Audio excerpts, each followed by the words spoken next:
So I was talking about the fullness of God, the fullness of God. And so what God was letting me to understand is that versus all the things that we put on our request list, our petitions to Him, our prayers to Him, are we requesting the fullness of Him? Are we truly requesting the fullness of God? Let me see if I can get to the scripture in Ephesians really quickly, so that we can kind of talk about that. I know this is kind of a detour, but I think it's very appropriate for this season, especially as we're taking that journey to the new year. We really need to be hitting the ground running, understanding what the fullness of God is and making sure that we are requesting it. Are we asking God to allow us to walk in the fullness of Him? Okay. So the scripture that I went over on Sunday was a prayer from Paul. It was a prayer from Paul for the Ephesians. And he had various reasons for wanting them to walk in the spirit, the fullness of God. But you have to understand, when Paul was sitting and planning these churches, it was important for the people to walk in the fullness of God, because once he left and went away, he needed them to continue to grow spiritually and not be taken unawares by false teachers, false prophets, any of that. He didn't want them to be taken unawares by that. He didn't want them to be swayed by that. He didn't want them to be persuaded by that. So he asked God to allow them to continue to grow and walk in His fullness.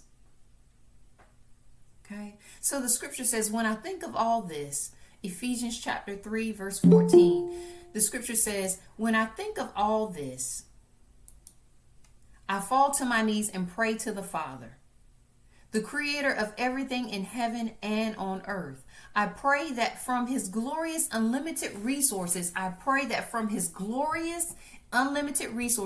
that He will empower you with their inner strength through His Spirit. Then Christ will make His home in your hearts as you trust in Him. Your roots will grow down into God's love and keep you strong. And you may have the power to understand, as all God's people should, how wide, how long, how high, how deep His love is. May you experience the love of Christ, though it is too great to understand fully. He said, may you experience the love of Christ, though it is too great to understand it fully. So when we understand, when Christ came and walked on this earth, He demonstrated a love that we could contain in this finite body. That the vastness of His love was more than we could really contain. And there was so much more to give. But He gave as much as we could receive. And so as we open ourselves, yielding ourselves as vessels, if we receive God's love the way He intended, we will walk in His fullness. Okay? So I'll go back. Verse 19 says, may you experience the love of Christ though it is too great to understand fully. Then you will be made complete with the fullness and the power that comes from God. So the thing about it is, when God goes to pour in our cup, He pours and we're literally overflowing. It overflows. So when He goes to pour, He comes to pour out more than we can really receive, more than we can really contain. When He comes to pour out, it's more. But what we need to do is present ourselves.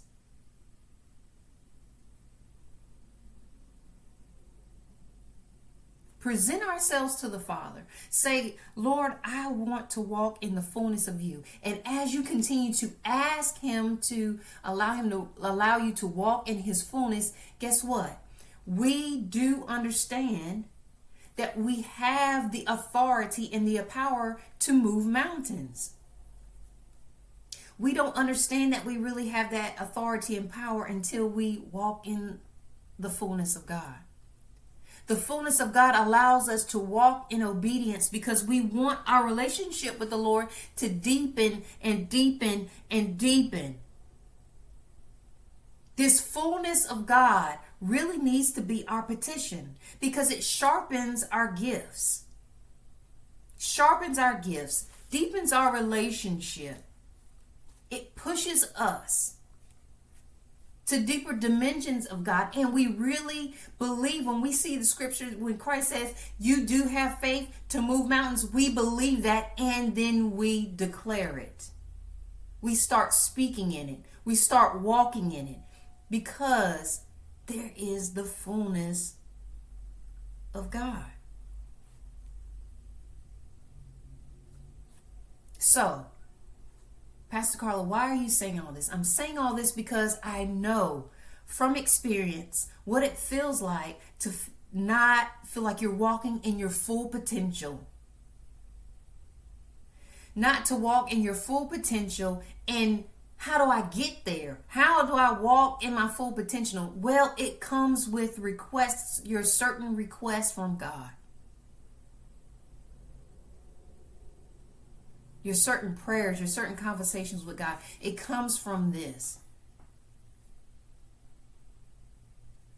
And so once we move from God, I need you to pay this bill or that bill or that bill. When we say, God, let me walk in the fullness of you, you understand that provision is going to be made and you don't have to feel like you're begging God for certain things because you're walking in the fullness and your authority and your power summons provision to come into your space, to come into your household, to come into your lineage.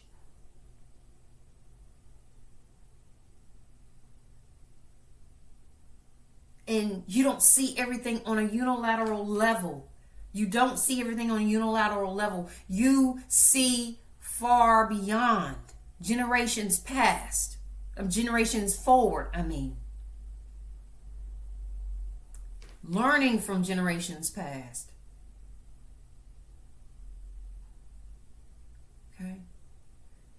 So I wanted to make sure I took some time to really talk about the fullness of God that I kind of touched on Sunday morning because of what we have to do. Me doing invocation, small words of encouragement, and then turning it over to Pastor. So I want to make sure that we really understand, especially as we're moving into the new year, that we put this on our list. God, let me walk in your fullness, because when you understand you're walking in his fullness, your gifts go into activation. God presents himself to you in the facets that he is, because he is. There's so many things to God. He's Rapha, he's Sikkenu, he's El Shaddai, Elyon. There's so many facets to God. How do we get to know him? By asking him to allow us to walk in the fullness of him. Taking him beyond just one dimension. Stop seeing God as a square, but now as a cube, because a cube has multi-dimensions. You no longer see God as a square anymore.